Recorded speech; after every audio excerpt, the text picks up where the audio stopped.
الله أكبر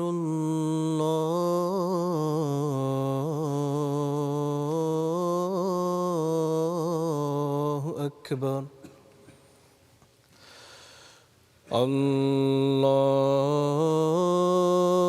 الله أكبر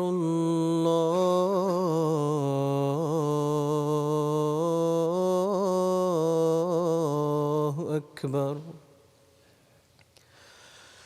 أشهد أن لا إله إلا الله أشهد أن لا إله إلا الله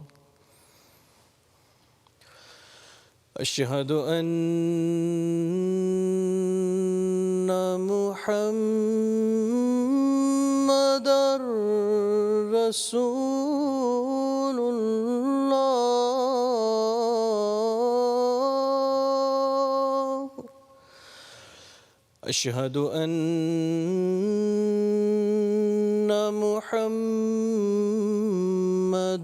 رسول الله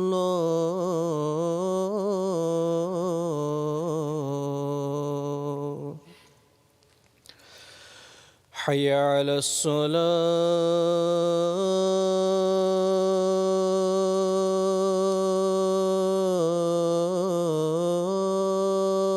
الصلاة حي على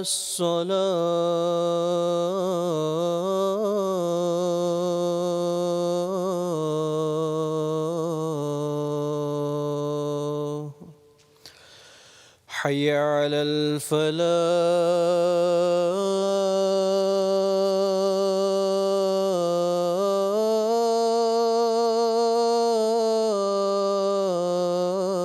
الفلاح حي على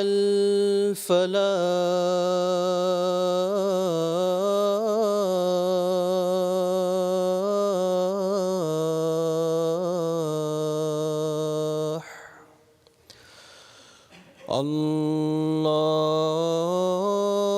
الله أكبر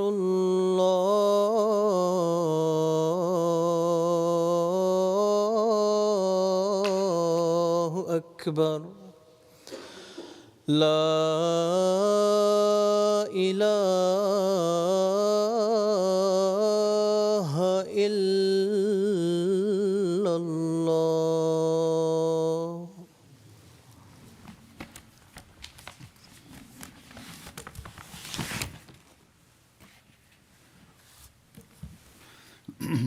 السلام عليكم ورحمة الله.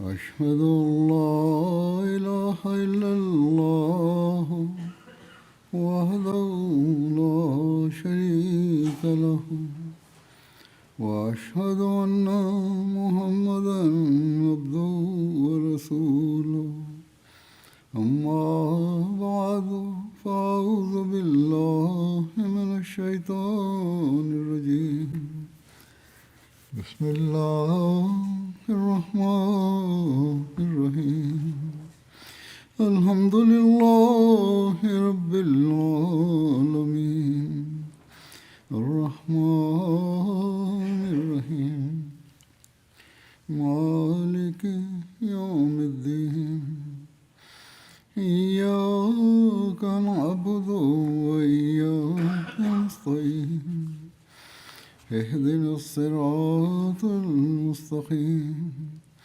صراط الذين أنعمت عليهم غير المغضوب عليهم ولا الضالين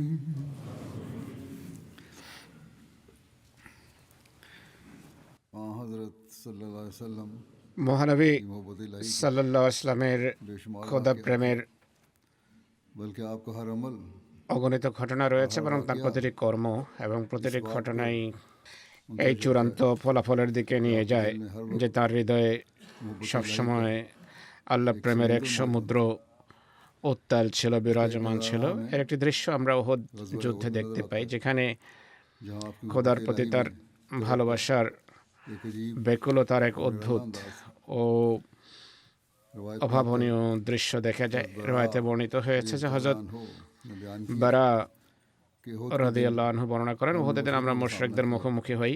नबी মহানবী সাল্লাল্লাহু আলাইহি সাল্লাম ने তীরন্দাজদের একটি দল নিযুক্ত করেন এবং আব্দুল্লাহকে তাদের আমির নিযুক্ত করেন। अमीर मुकर्रर फरमाया তিনি তাকে তাকিদপূর্ণ নির্দেশ দেন যে তোমরা তোমাদের স্থান থেকে সরবে না। যদি তোমরা দেখো कि हम उन पर गालिब যে আমরা তাদের উপর বিজয়ী হয়েছি, भी न हटना তবুও সরবে না। আর যদি দেখো যে তারা আমাদের উপর आ गए हैं বিজয়ী হয়েছে, তবুও আমাদের সাহায্যের জন্য আসবে না।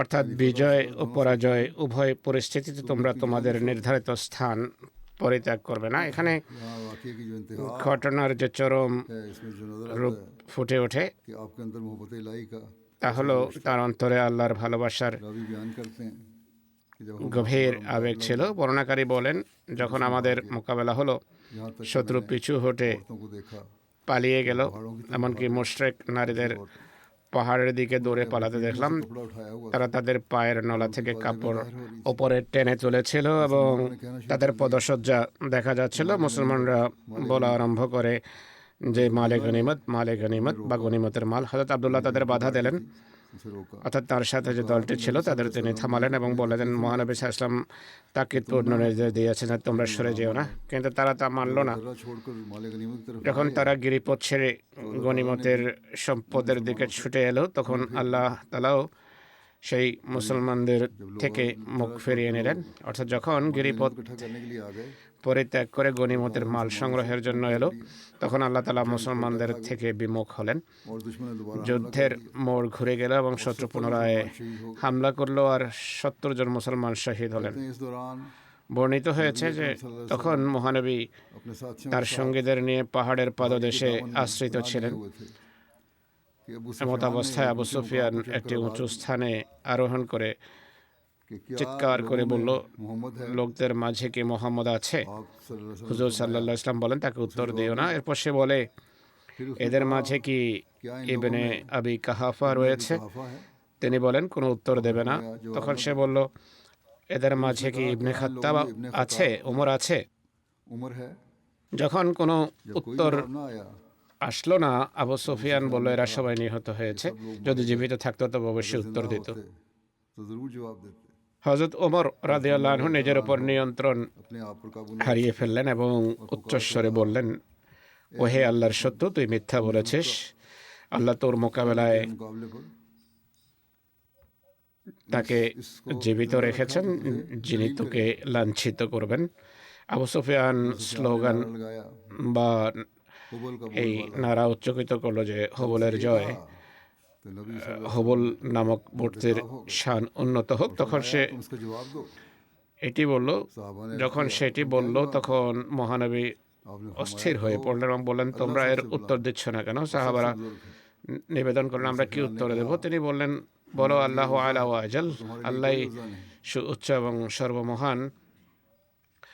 আবু সুফিয়ান বলল, আমাদের জন্য উজ্জা আছে আর তোমাদের কোনো উজ্জা নেই। নবী সাল্লাল্লাহু আলাইহি ওয়াসাল্লাম বললেন, এর উত্তর দাও। সাহাবীগণ জিজ্ঞেস করলেন, কি বলবো? তিনি বললেন, তোমরা বলো আল্লাহু মাওলানা ওয়া লা মাওলা লাকুম, আল্লাহ আমাদের সাহায্যকারী এবং তোমাদের কোনো সাহায্যকারী নেই।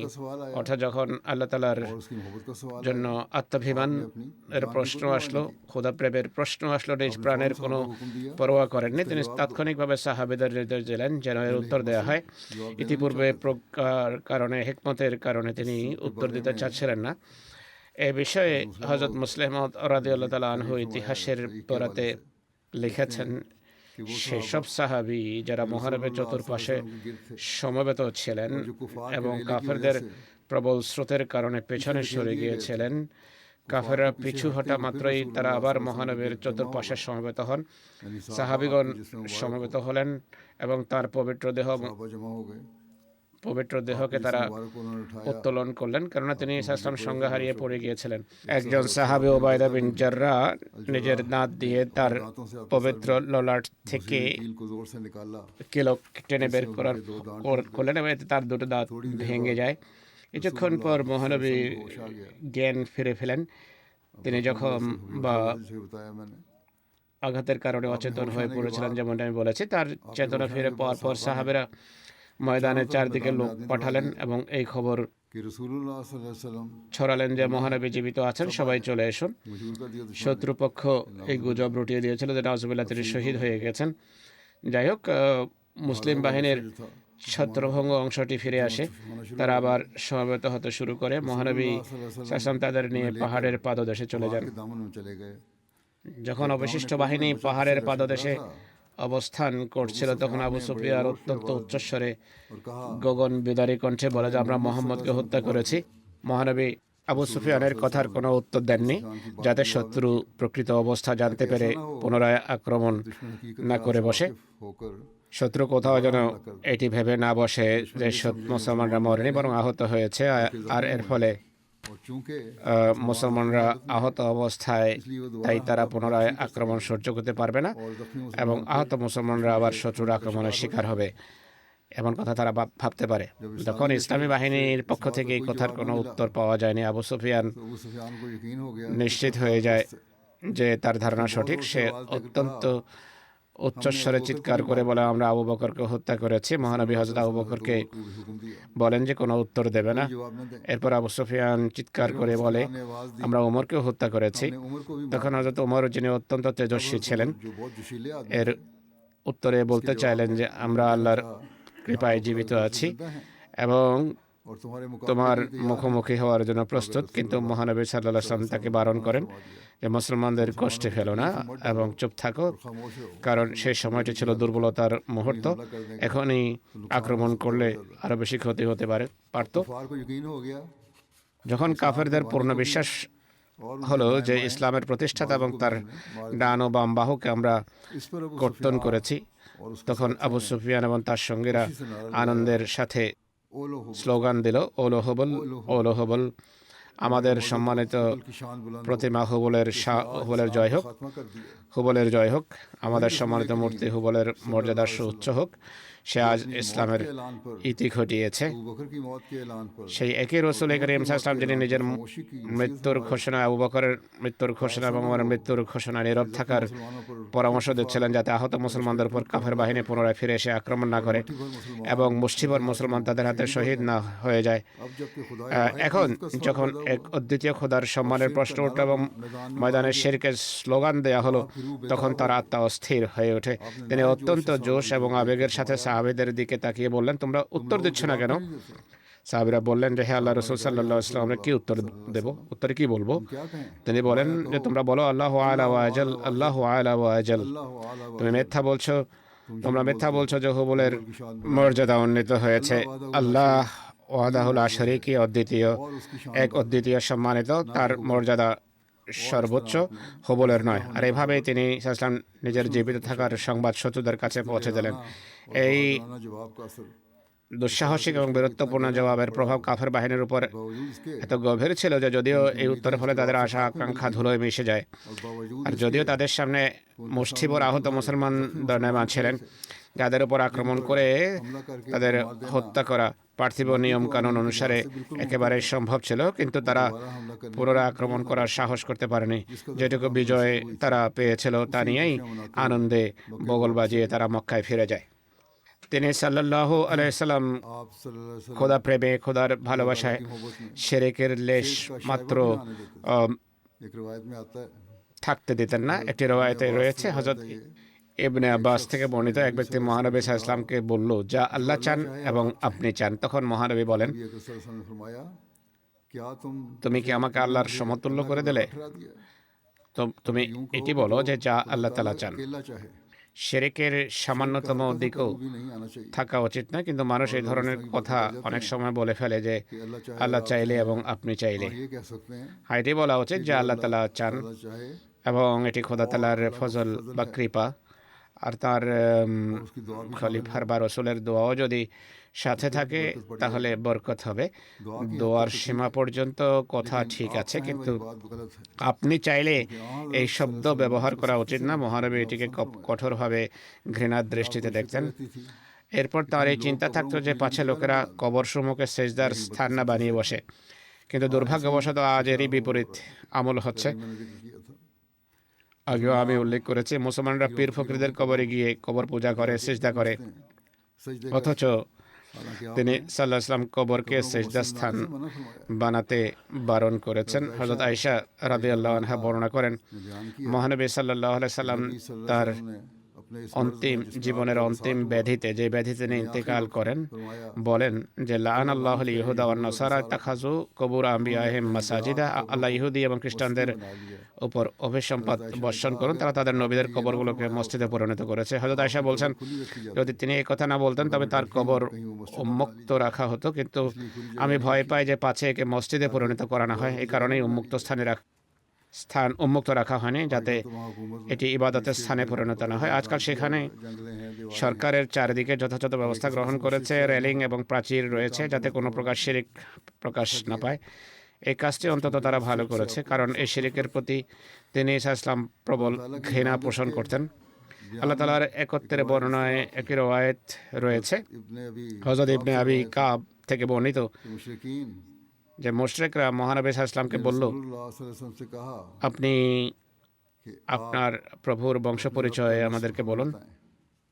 এর প্রেক্ষিতে আল্লাহ তাআলা ने नाज़िल फरमाया সূরা ইখলাস অবতীর্ণ করেন, কুল হু আল্লাহু আহাদ আল্লাহুস সামাদ। আল্লাহ এক, আল্লাহ পরবিমুখ, वाहिदुल जगह তিনি এক অদ্বিতীয়, তিনি কাউকে জন্ম দেননি এবং তাকেও কেউ জন্ম দেয়নি, কারণ এমন কোনো বস্তু নেই যা সৃষ্টি হবে অথচ তার মৃত্যুবরণ করবে না, আর কোনো বস্তু নেই मरती है যা মৃত্যুবরণ করে অথচ তার কোনো উত্তরাধিকারী থাকে না। जल्लश আর মহাসম্মানিত প্রতাপান্বিত খোদা মৃত্যুবরণ করবেন না, আর তার কোনো উত্তরাধিকারীও থাকবে না, এবং তার সমকক্ষ কেউ নেই।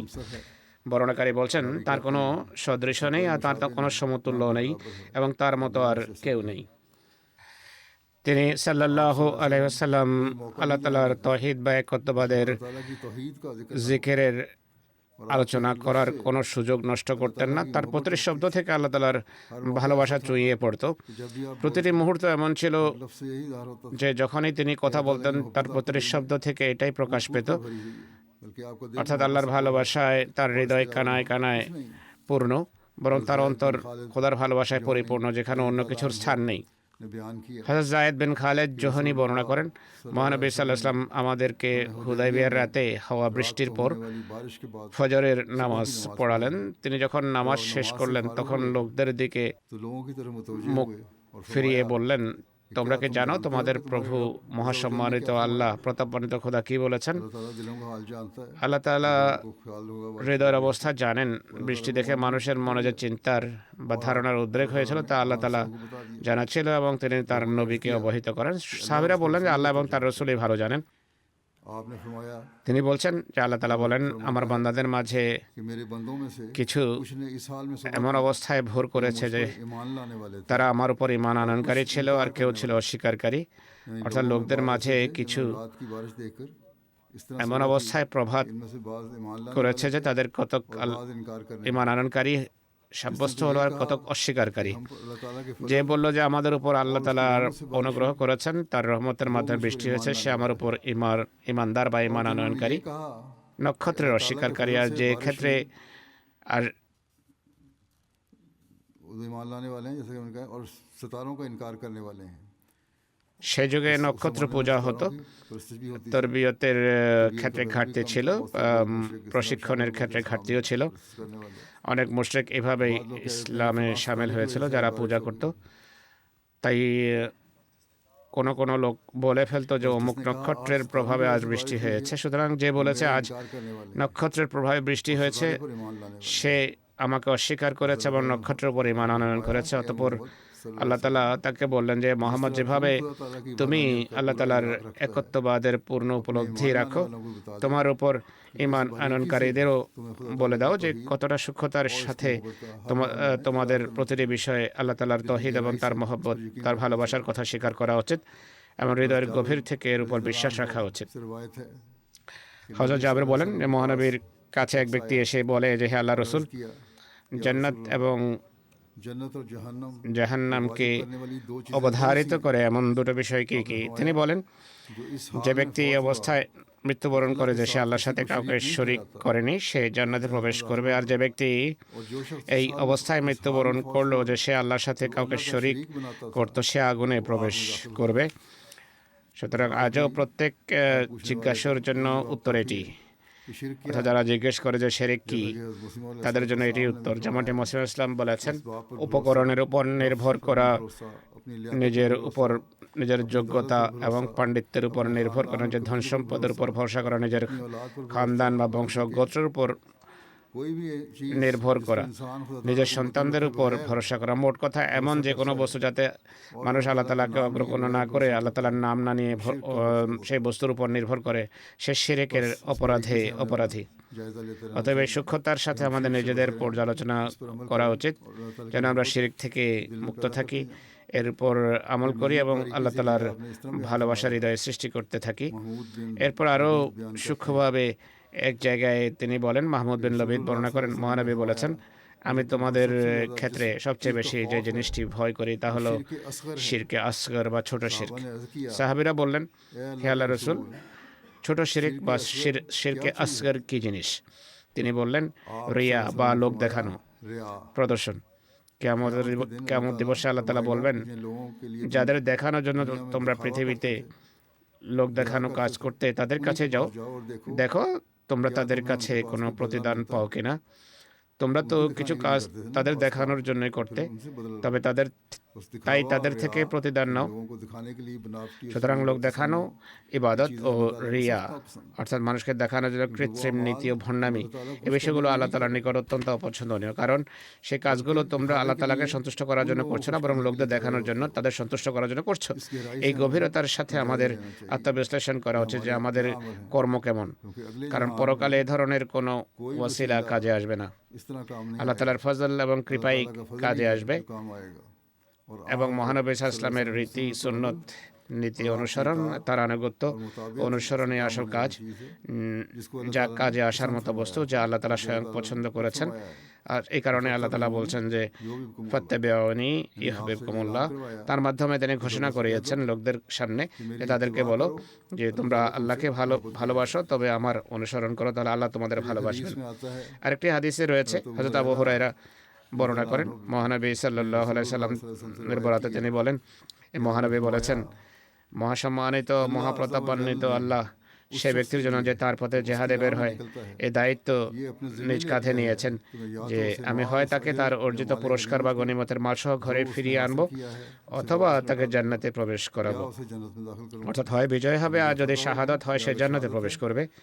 শর্ত হলো কেবল আমার উপর ঈমান এবং আমার রসুলের সত্যায়নই যেন তাকে জেহাদের জন্য বের করে। শর্ত হলো ঈমান দৃঢ় হওয়া, আল্লাহ রসুলের অনুসরণ ও বয়াতের হক আদায় করে জিহাদের জন্য বের হতে হবে।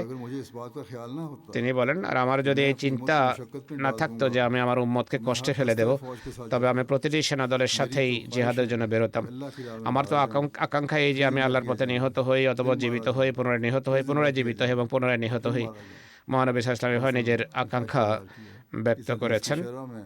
এই হাদিসের ব্যাখ্যায় হযরত সৈয়দ ওলিউল্লাহ শাহ সাহেব লিখেছেন, এটি বুখারীর রওয়ায়াত যে মহানবী যে বললেন, লাউলা আন আশুক্কা আলা উম্মতি, অর্থাৎ যদি আমি আমার উম্মতের জন্য কষ্টকর মনে না করতাম তাহলে আমি এমনটি করতাম না। অর্থাৎ যদি এই চিন্তা না থাকতো যে আমার উম্মত কষ্ট পড়ে যাবে, তবে আমি এমনটি করতাম। এর অর্থ হলো মহানবী সাল্লাল্লাহু আলাইহি ওয়াসাল্লামের ভালোভাবেই অভিজ্ঞতা ছিল যে সাহাবেদের মাঝে মহানবীর অনুসরণের চরম बहुत से ব্যাকুলতা বা আকাঙ্ক্ষা ছিল, অধিকাংশেরই আকাঙ্ক্ষা ছিল এবং তারা তার অনুসরণ করতে চাইতেন এবং করতেন। उसवा हसना में তার इसका উত্তম नबूवत আদর্শ जाहिलियत का तसीर थी। এতটা আকর্ষণীয় ছিল, এর এতটা আকর্ষণ ক্ষমতা ও প্রভাব ছিল, স্বয়ং মহানবীর কোনো কোনো আমল সম্পাদনের সময় নিজের উম্মতের কথা মনে পড়ে যেত, পাছে তার আমল তাদের জন্য ऐसा रंग अख्तियार न कर ले এমন রূপ ধারণ না করে যা তাদের বেশি কষ্টে ফেলে দিতে পারে। অর্থাৎ তিনি ইসলাম हर चीज फर्ज कर যদি প্রতিটি বিষয়ে ফরজ করে দিতেন তবে উম্মত কষ্টে পড়ে যেত। इसलिए आपने এই কারণেই তিনি সাল্লাল্লাহু আলাইহি ওয়াসাল্লাম বলেছেন যে আমি কখনো কখনো এই কারণে যাই না যেন তোমরা কষ্টে না পড়ো। হযরত সৈয়দ অলিউল্লাহ শাহ সাহেব বলছেন যে আল্লাহ তাআলার প্রতি তার आपको इश्क था। গভীর প্রেম ছিল, যেমনটি বিরোধীরা বলে যে আশেকা মোহাম্মদুন রাব্বাহু, अल्फाज में অর্থাৎ তারা এতে সেই প্রেমের কথাই বলতো, কিন্তু এই প্রেমের সাথে নিজ নফসের উপর নিয়ন্ত্রণও ছিল এবং বিবেক বুদ্ধি এক মুহূর্তের জন্য তার সঙ্গ ছাড়েনি। অর্থাৎ যারা নিজেদের কর্মে বাড়াবাড়ি করে তাদের জন্য এতে একটি শিক্ষণীয় দিক রয়েছে। অন্ধভাবে নিজেদের আবেগের অনুভূতির অন্ধ অনুকরণ করা এটি তো ইমানের পূর্ণতার লক্ষণ নয়, আর এটি কোনো মহৎ নেকিও নয়। কিছু লোক বলে থাকে আমাদের আত্মমর্যাদাবোধ আছে, আমাদের এটি করা উচিত সেটি করা উচিত। মনে রাখতে হবে আল্লাহ তাআলার ভারসাম্য পছন্দ করেন, মধ্যম পন্থার উপর কায়েম থেকেই নেকির পূর্ণতা, কারণ এতে নফসের সাথে মুজাহেদা বা সংগ্রাম করতে হয়, আর এখানে প্রবৃত্তির সাথে সংগ্রামও আছে। আল্লাহ তাআলার ভালোবাসার বিষয়টি রয়েছে, উভয়কে সামনে রেখে কাজ করতে হবে। এমন নয় যে অন্ধভাবে চলতে শুরু করবে। মহানবী নিজের দৃষ্টান্ত স্থাপনের মাধ্যমে আমাদের এমন এক পথ দেখিয়েছেন যাতে ঐশী প্রেমেরও পরম রূপ রয়েছে, আর নিজের আকাঙ্ক্ষা প্রকাশেরও অসাধারণ দৃশ্য দেখা যায়, ত্যাগেরও চরম সীমা তাতে পরিলক্ষিত হয়। কিন্তু একই সাথে বুদ্ধিমত্তা এবং মধ্যম পন্থারও অনুসরণ করেছেন, আর সেটি ওই কারণে যে আল্লাহ তাআলার মধ্যম পন্থা অবলম্বনের নির্দেশ রয়েছে। একটি রওয়ায়েতে রয়েছে যে তিনি মুশরিকদের সাহায্য নেয়াকে কঠোরভাবে ঘৃণা করতেন। তার পবিত্র সহধর্মিণী হযরত আয়েশা রাদিয়াল্লাহু আনহা বর্ণনা করেন, মহানবী সাল্লাল্লাহু আলাইহি সাল্লাম বদরের উদ্দেশ্যে বের হয়েছেন।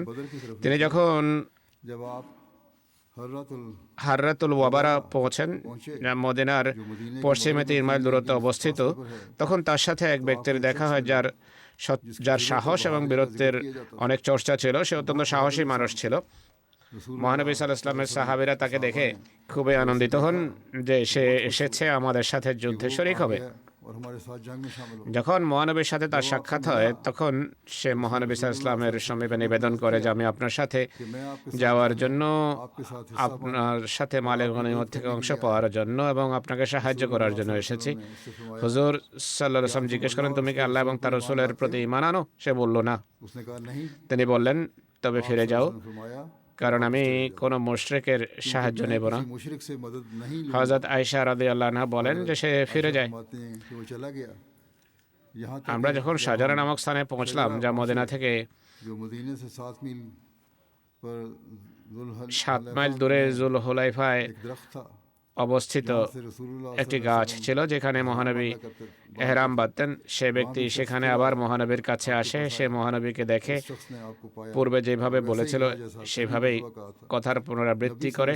মহানবী তাকে পূর্বে যেমন উত্তর দিয়েছিলেন একই উত্তর দেন।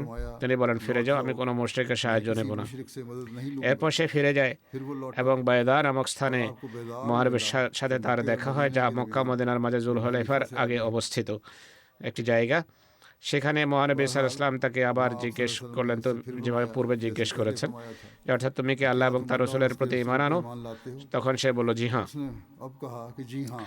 তখন মহানবী সাল্লাল্লাহু আলাইহি ওয়াসাল্লাম তাকে বললেন যে এখন চলো, আমাদের সাথে যেতে পারো। साथ चल सकते हो। যাই হোক, बस जैसे পরিস্থিতি যেমনই হোক, আল্লাহ তাআলার প্রতি ভালোবাসা এবং আল্লাহ তাআলার প্রতি যে আত্মমর্যাদাবোধ, সেই কারণে से मदद ली जाए, खास কোনো মুশরিকের সাহায্য গ্রহণ করা তার কাছে ছিল অসহনীয়, বিশেষ করে সেই কাজের জন্য যার ইচ্ছক আল্লাহ তাআলার সন্তুষ্টির খাতিরে হয়ে থাকে। হযরত মুসলিম মাউদ বলছেন, মহানবী সাল্লাল্লাহু আলাইহি ওয়াসাল্লামের দিকে দেখো, सल्लल्लाहु अलैहि वसल्लम को देखा। কেমন कैसी मार्फत তত্ত্বজ্ঞান, দিব্যজ্ঞান ছিল, কতটা সতর্কতা ছিল, তিনি কিভাবে খোদা তাআলাকে ভয় করতেন। और बावजूद যদিও তিনি সব মানুষের চেয়ে आम इंसानों से অধিক কামেল ছিলেন, সব ধরনের পাপ থেকে মুক্ত ছিলেন, से आप पाक थे। আল্লাহ তাআলা তার রক্ষক এবং তত্ত্বাবধায়কও ছিলেন, কিন্তু এই পবিত্রতা সত্ত্বেও और पाकीज़गी के তার অবস্থা দেখো যে প্রতিটি हर वक्त মুহূর্তে আল্লাহ তাআলার ভয়ে ভীত থাকতেন, পুণ্যের পর পুণ্য করতেন, नेकी पर नेकी करते উচ্চ থেকে উচ্চতর পুণ্য কর্ম সম্পাদন করতেন। এক নেক কর্ম করার পর দ্বিতীয় নেক কর্মের লেগে থাকতেন, আর পাপ করার তো প্রশ্নই ওঠে না। सवाल ही पैदा नहीं होता था। আর পাপের লেশ মাত্র ছিল না তার কর্মে। তিনি সর্বদা উচ্চমানের আমল করতেন, প্রতিটি মুহূর্তে আল্লাহ তাআলার ইবাদতে মগ্ন থাকতেন। डरते और बहुत डरते थे। তা সত্ত্বেও তিনি অত্যন্ত ভীত থাকতেন, নিজের পক্ষ থেকে যতটা সম্ভব সতর্কতা অবলম্বন করতেন। আল্লাহ তাআলার জ্ঞানা বা অবকাপেক্ষিতার উপর তার দৃষ্টি থাকতো, তার প্রতাপ প্রত্যক্ষ করতেন। আর সামাদিয়ত অর্থাৎ খোদা তাআলার পরবিমুখতার বিষয়টি সামনে রেখে নিজের इस्तिगफार कर কর্মকে কিছুই মনে করতেন না এবং ইস্তেগফারও করতেন যখন সুযোগ হতো, তওবা করতেন। तो हुरैरा फरमाते হযরত আবু হুরায়রা বলেন, कि समेत नबी সামি'তু নবী সাল্লাল্লাহু আলাইহি ওয়াসাল্লাম वसल्लम यकूल ইয়াকুল ওয়াল্লাহি ইন্নী লা আস্তাগফিরুল্লাহ ওয়া আতুবু ইলাইহি ফিল ইয়াউমি আকসারা মিন 70 মাররাতান। सबईना मररा বুখারীর হাদিস এটি। আল্লাহর কসম, कि मैंने हज़रत তিনি বলছেন, আমি মহানবীকে বলতে শুনেছি যে আল্লাহর কসম, নিশ্চয় আমি দিনে 70 বারেরও বেশি 70 আল্লাহ তাআলার দরবারে নিজের ताला के हुजूर দুর্বলতাগুলোর জন্য ক্ষমা প্রার্থনা করি, মার্জনা और इसकी तरफ যাচনা করি এবং তারই দিকেই ঝুঁকি। भी जो है 70 শব্দটি আরবিতে অগণিত অর্থে ব্যবহৃত হয়, অর্থাৎ তিনি অগণিত বার এটি করতেন। और दफा ये करता हूँ। আল্লাহ তাআলার ভালোবাসার उसका ये आलम था পরাকাষ্ঠা দেখুন যে প্রতিটি ক্ষেত্রে তার পবিত্র জিহ্বা জিক্রে এলাহি বা আল্লাহর স্মরণে সিক্ত থাকতো। হযরত আয়েশা বর্ণনা করেন, মহানবী সাল্লাল্লাহু আলাইহি ওয়াসাল্লাম সর্বাবস্থায় জিক্রে এলাহিতে রত থাকতেন, इलाही करते थे। যেমনটি কিনা মুসলিম ওয়াদ বলেছেন। আর হাদিস থেকে প্রমাণিত যে সর্বদা তার পবিত্র জিহ্বা জিক্রে এলাহিতে রত থাকতো। হযরত সামুরা বিন জুনদুব রাদিয়াল্লাহু আনহু বর্ণনা করেন, মহানবী সাল্লাল্লাহু আলাইহি ওয়াসাল্লাম বলেছেন, চারটি কথা সকল কথার মধ্যে শ্রেষ্ঠ, তুমি এর মধ্যে যেটি দিয়ে শুরু করো না কেন তোমার কোনো ক্ষতি নেই। नुकसान नहीं, অর্থাৎ যদি এগুলো দিয়ে শুরু করো তবে তা সর্বশ্রেষ্ঠ सबसे अफजल है। এবং অত্যন্ত বরকতপূর্ণ আশিসময় কথা। সেগুলো কি? নাম্বার 1 সুবহানাল্লাহ, 2 আলহামদুলিল্লাহ, 3 লা ইলাহা ইল্লাল্লাহ, নাম্বার 4 আল্লাহু আকবার, অর্থাৎ আল্লাহ পবিত্র, সকল প্রশংসা আল্লাহর জন্য, আল্লাহ ছাড়া কোনো উপাস্য নাই अल्लाह के सिवा कोई এবং আল্লাহ সর্বশ্রেষ্ঠ, সবচেয়ে বড়, সবচেয়ে মহান। অতএব এই বিষয়গুলো এমন যে যদি সবসময় মানুষের इंसान के স্মৃতি পড়ে জাগ্রত থাকে এবং সর্বক্ষণ এগুলোর খেয়াল থাকে, কথা বলার সময় কিংবা কাজ করার সময় যদি এই বিষয়গুলো चीज़ों को सामने रखे, সামনে রাখা হয় তবে সেগুলো আশিস এবং বরকত সর্বস্ব। একইভাবে হযরত আব্দুল্লাহ বিন বিশর বর্ণনা করেন, একজন মরুবাসী মহানবীকে अर्ज किया বলে যে ইসলামের নিয়ম কানুন বিধিবিধান নেক আমলসমূহ আমার জন্য অনেক বেশি, অর্থাৎ এত আইন কানুন নির্দেশাবলী এবং নেকির কথা অনেক বেশি। আমার মতো একজন মরুবাসীর জন্য এগুলো কঠিন। कर दिया करते গ্রাম্য লোকেরা প্রায় এমন প্রশ্ন করে বসতো। तो आप सल्लल्लाहु अलैहि वसल्लम ने उनमें से সে বলল, আপনি আমাকে এগুলোর মধ্য থেকে এমন কোনো कोई ऐसी चीज़ কথা বলুন যা আমি গুরুত্বের সাথে পালন করতে পারি, कर लूं। মূলত সেটির উপরে বেশি প্রতিষ্ঠিত থাকবো।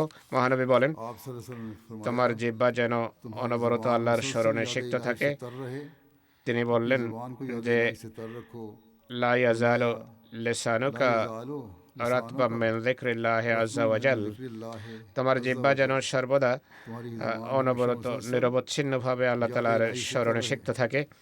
অপর রওয়ায়েতে আছে যে হযরত জাবের রাদিয়াল্লাহু আনহু বর্ণনা করেন, से रिवायत है, মহানবী সাল্লাল্লাহু আলাইহি ওয়াসাল্লাম বলেছেন, সর্বশ্রেষ্ঠ জিকির হলো লা ইলাহা ইল্লাল্লাহ, ला इलाहा इल्लल्लाह, আর সর্বশ্রেষ্ঠ দোয়া হলো আলহামদুলিল্লাহ। अल्हम्दुलिल्लाह। আরেকটি রওয়ায়েতে রয়েছে, হযরত আবু উমামা বর্ণনা করেন, মহানবী সাল্লাল্লাহু আলাইহি ওয়াসাল্লাম বলেছেন, सल्लल्लाहु अलैहि वसल्लम ने फरमाया, আল্লাহ তাআলার পক্ষ থেকে আমার সামনে প্রস্তাব রাখা হয়েছে पेश की गई, যে তিনি আমার জন্য বাথা উপত্যকাকে স্বর্ণে পরিণত করবেন, পুরো উপত্যকা স্বর্ণের উপত্যকা বানিয়ে দেবেন। আমি নিবেদন করলাম যে আমার প্রভু, বরং এমন হোক যে আমি একদিন পেট ভরে খাবো এবং একদিন ক্ষুধার্ত থাকবো।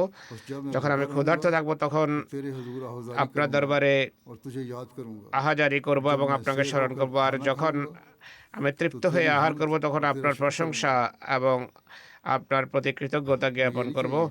আমার এগুলোর অর্থাৎ সম্পদের প্রয়োজন নেই, আমার তো সেটি চাই যেখানে আপনাকে স্মরণ রাখা সম্ভব। স্বর্ণ সম্পদ বেশি হয়ে গেলে খোদা তাআলাকে মানুষ ভুলে যায়। মসিহ মাউদ আলাইহিস সালাম বলেছেন যে মহানবী সাল্লাল্লাহু আলাইহি ওয়াসাল্লাম যে এই কষ্টের মাঝে মাঝে নিজেকে নিপতিত করেছেন, অর্থাৎ তার আর্থিক অবস্থা ये इसलिए नहीं थे, যদি দুর্বল अल्लाह ने आपको दिया नहीं था। হয়ে থাকে, তাই এই কারণে ছিল না যে আল্লাহ তাআলা তাকে দান করেনি, বরং আল্লাহ তাআলা অগণিত অঢেল দিয়েছিলেন, কিন্তু আল্লাহ তাআলার ভালোবাসায় তিনি এই পন্থা পছন্দ করেছেন, অর্থাৎ তিনি দারিদ্র্যের মাঝে জীবন কাটিয়েছেন। ये भी नहीं है তবে অর্থ এই নয় যে তিনি নিয়ামতকে অস্বীকার করতেন, তিনি ভালো উন্নত মানের রান্না করা খাবারও খেতেন, নিয়ামত সমূহ আহার করতেন এবং আল্লাহ তাআলা দরবারে কৃতজ্ঞতাও প্রকাশ করতেন। একইভাবে একটি রওয়ায়াত রয়েছে, रवायत है হযরত আবু বকরা থেকে বর্ণিত হয়েছে যে মহানবী সাল্লাল্লাহু আলাইহি ওয়াসাল্লাম যখন वसल्लम को जब कोई शय কোনো সুখবর বা আনন্দের বিষয় পেতেন অথবা তাকে কোনো শুভ সংবাদ শোনানো হতো, भी सुनाई जाती है, তখন তিনি তাৎক্ষণিকভাবে আল্লাহর কৃতজ্ঞতা আদায়ের জন্য সেজদায় লুটিয়ে পড়তেন। আল্লাহ তাআলার সামনেই সকল सब शुक्रगुजारी कर কৃতজ্ঞতা প্রকাশ করতেন। তার ভালোবাসা ও প্রশংসার उनका ये तकाजा है দাবি এটি, তার দাসত্বের দাবি হলো তার সামনে তৎক্ষণাৎ মাথা নত করা এবং তার কৃতজ্ঞতা প্রকাশ করা।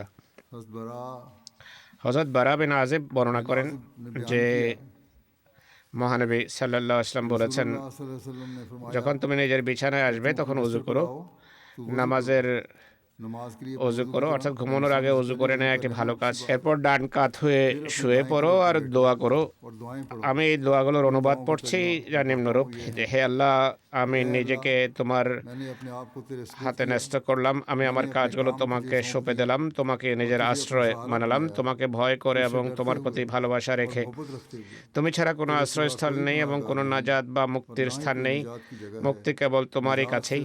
আমি তোমার সেই কিতাবের উপর ঈমান আনলাম যা তুমি অবতীর্ণ করেছো এবং তোমার সেই নবীর উপর ঈমান আনলাম तेरे इस नबी যাকে তুমি পাঠিয়েছো।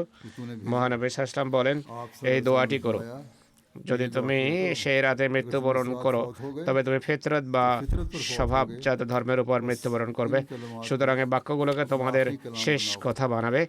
বর্ণনাকারী বলেন যে আমি নিবেদন করলাম मैं इन कलमात যে को याद कर लूंगा।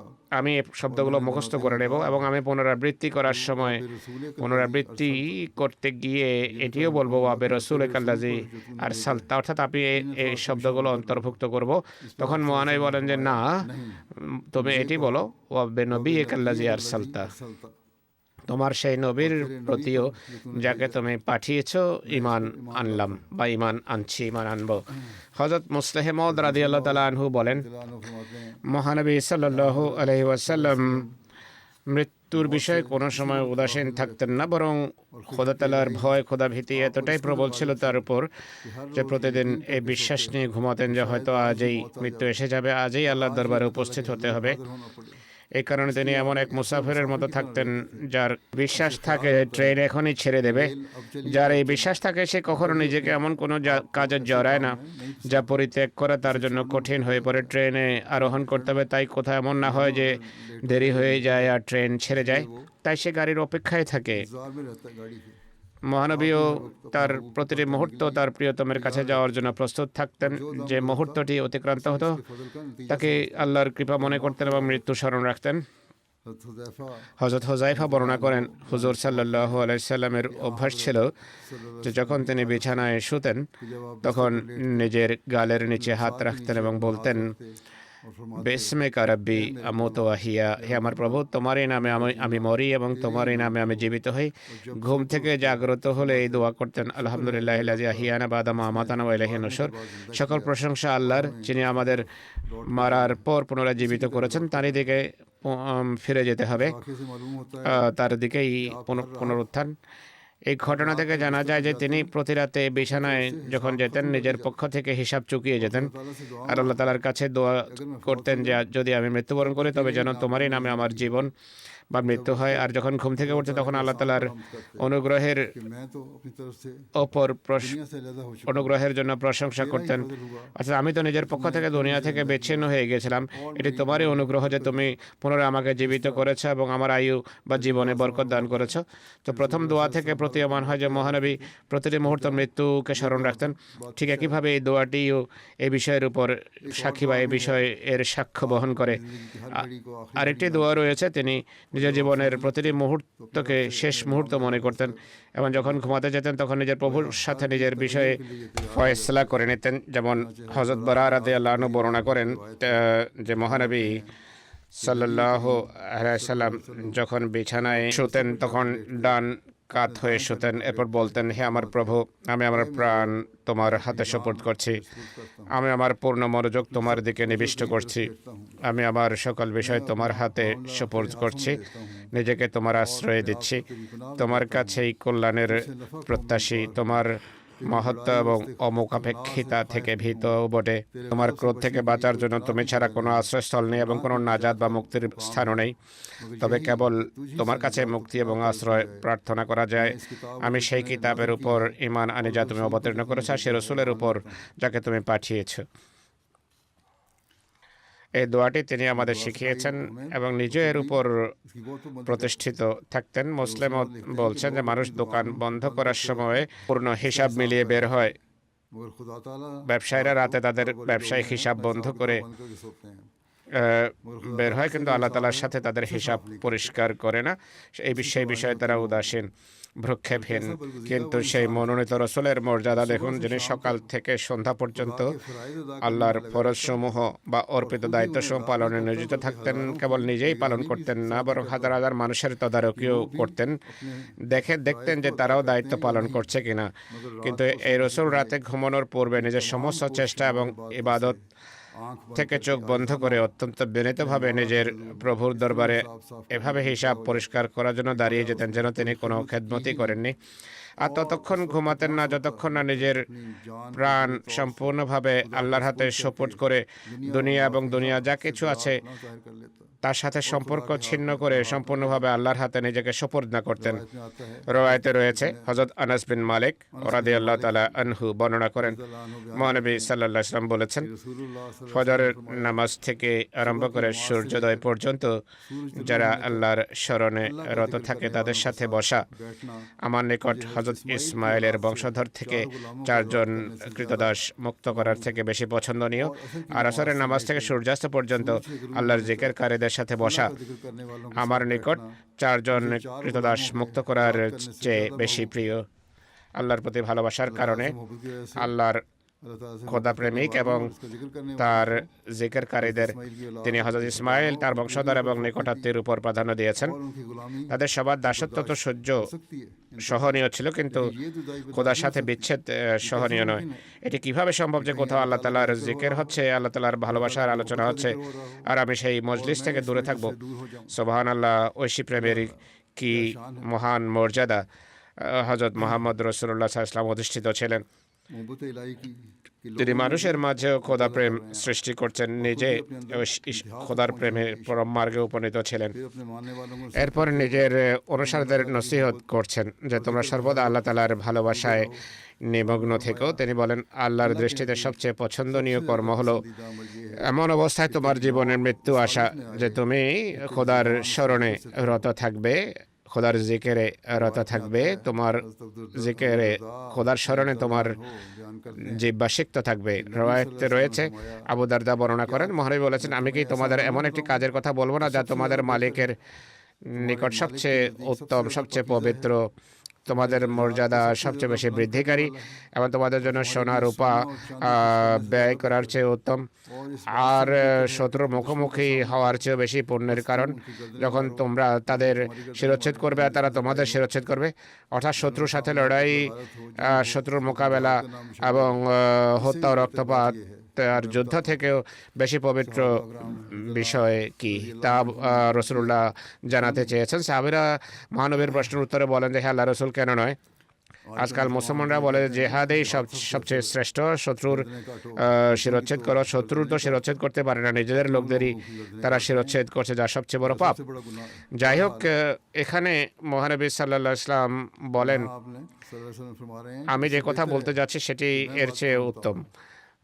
তিনি বললেন, সেই বিষয়টি হলো আল্লাহ তাআলার স্মরণ, জিক্রে ইলাহি। আল্লাহর জিকির করো, এটি সব জিহাদের চেয়ে বড় জিহাদ। মুসলমানদের উপর অপবাদ আরোপ করা হয় যে মুসলমানরা যুদ্ধাংদেহী বা জিহাদের কথা বলে বেশি, অথচ এটি তো শিক্ষা। হযরত মুআজ বিন জাবাল বর্ণনা করেন, মহানবী বলেছেন, আল্লাহ জিকিরের চেয়ে অধিক কোনো বস্তু আল্লাহর আযাব থেকে মুক্তিদানকারী নয়।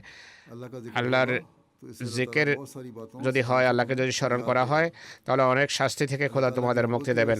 আল্লাহ তাআলার ভালোবাসার কারণে আল্লাহ তাআলার স্মরণ সর্বদা মহানবীর কাছে সবচেয়ে বেশি প্রিয় ছিল। যেমন রওয়ায়াতে রয়েছে, হযরত আবু হুরায়রা বর্ণনা করেন, মহানবী সাল্লাল্লাহু আলাইহি ওয়াসাল্লাম বলেছেন, আমি যদি বলি সুবহানাল্লাহ, আল্লাহ তাআলা পবিত্র, আলহামদুলিল্লাহ, সব প্রশংসা আল্লাহ তাআলার, ওয়ালা ইলাহা ইল্লাল্লাহ, আল্লাহ ছাড়া কোনো উপাস্য নেই, আল্লাহ ছাড়া কোনো কেউ ইবাদতের যোগ্য না, আল্লাহু আকবার, আল্লাহ সবচেয়ে মহান, সর্বশ্রেষ্ঠ, তবে এটি আমার নিকট সেই সমস্ত জিনিসের চেয়েও বেশি প্রিয় যার উপর সূর্য উদিত হয়। এ ছিল খোদা প্রেমের চেতনা, প্রেরণা। জীবনের অন্তিম মুহূর্তেও মহানবীর পবিত্র জিহ্বায় সেই প্রকৃত প্রিয়তমেরই নাম বিরাজমান ছিল। হযরত আয়েশা বর্ণনা করেন, মহানবী সাল্লাল্লাহু আলাইহি ওয়াসাল্লাম সুস্থ থাকা অবস্থায় বলতেন, কোন নবী জান্নাতে নিজের ঠিকানা দেখা ছাড়া মৃত্যুবরণ করতেন না। কোন নবী মৃত্যুবরণ করেন না যতক্ষণ না তিনি জান্নাতে নিজের ঠিকানা খেনেন। এরপর আল্লাহ তাআলা তাকে স্বাধীনতা দেন। এই কথা সুস্থ থাকা অবস্থায় মহানবী বলেছেন।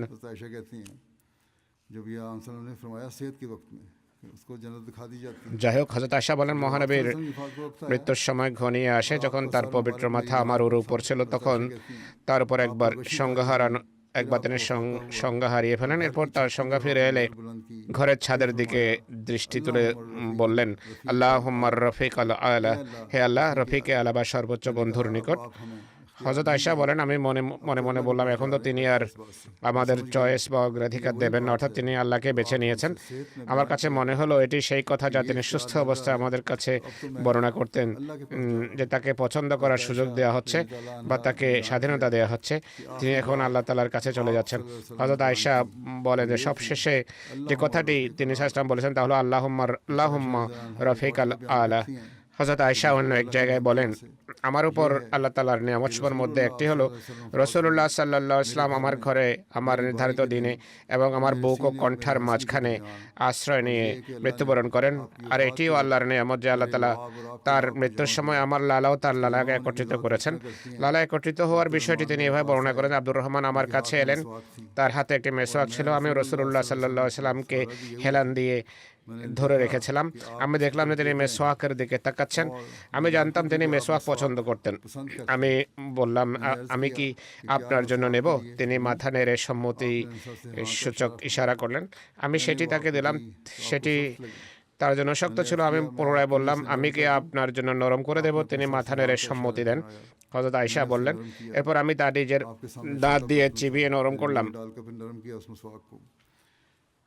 তার সামনে ছোট বর্তন ছিল বা বড় বর্তন, রাবির বর্তনের সাইজ সম্পর্কে সন্দেহ ছিল। যাই হোক, তিনি নিজের হাত পানিতে ডুবোচ্ছিলেন এবং তার নিজের পবিত্র মুখে মুছছিলেন আর বলছিলেন, লা ইলাহা ইল্লাল্লাহ, ইন্না লিল মাউতে সাকরাত, আল্লাহ ছাড়া কোনো উপাস্য নেই, নিশ্চয়ই মৃত্যুর কঠোরতা, মৃত্যুর যন্ত্রণাও রয়েছে। এরপর তিনি নিজের হাত তুললেন এবং বললেন, ফির রফিকিল আলা, বা সর্বোচ্চ বন্ধুর কাছে যেতে চাই। এটি বলতে বলতে তিনি মৃত্যুবরণ করেন। তার হাতটি হেলে পড়ল।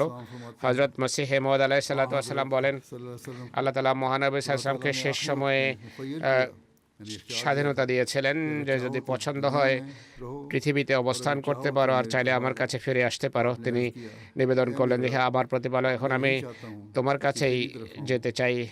আর শেষ বাক্য যার উপর তার পবিত্র আত্মা দেহ ত্যাগ করেছিল তা ছিল বির রফিকিল আলা, অর্থাৎ আমি এই স্থানে আর থাকতে চাই না, আমি আমার খোদার কাছে যেতে চাই। আল্লাহ তাআলা তাকে ছাড় দিয়েছিলেন, স্বাধীনতা দিয়েছিলেন যে যদি জীবনের আকাঙ্ক্ষা থাকে তবে তাই হবে, কিন্তু তিনি বললেন যে এখন আমি আর এই পৃথিবীতে থাকতে চাই না। এরপর তিনি আল্লাহ তাআলার দরবারে উপস্থিত হয়ে গেলেন। আল্লাহুম্মা সাল্লি আলাইহি ওয়াসাল্লাম আলা মুহাম্মাদিন, আল্লাহুম্মা সাল্লি আলা মুহাম্মাদিন ওয়া আলা আলি মুহাম্মাদিন ওয়া বারিক ওয়া সাল্লাম ইন্নাকা হামিদুম মাজিদ।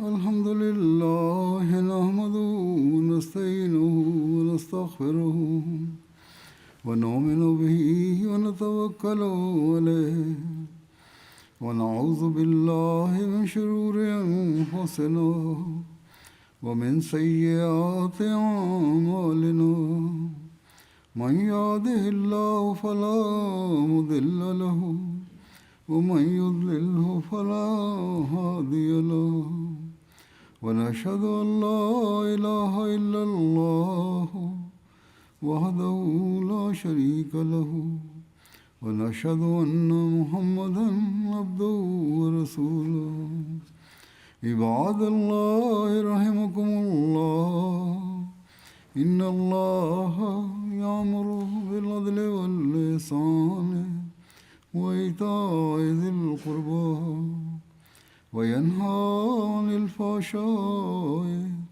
والمنكر والبغي يعظكم لعلكم تذكرون اذكروا الله يذكركم وادعوه يستجب لكم ولذكر الله أكبر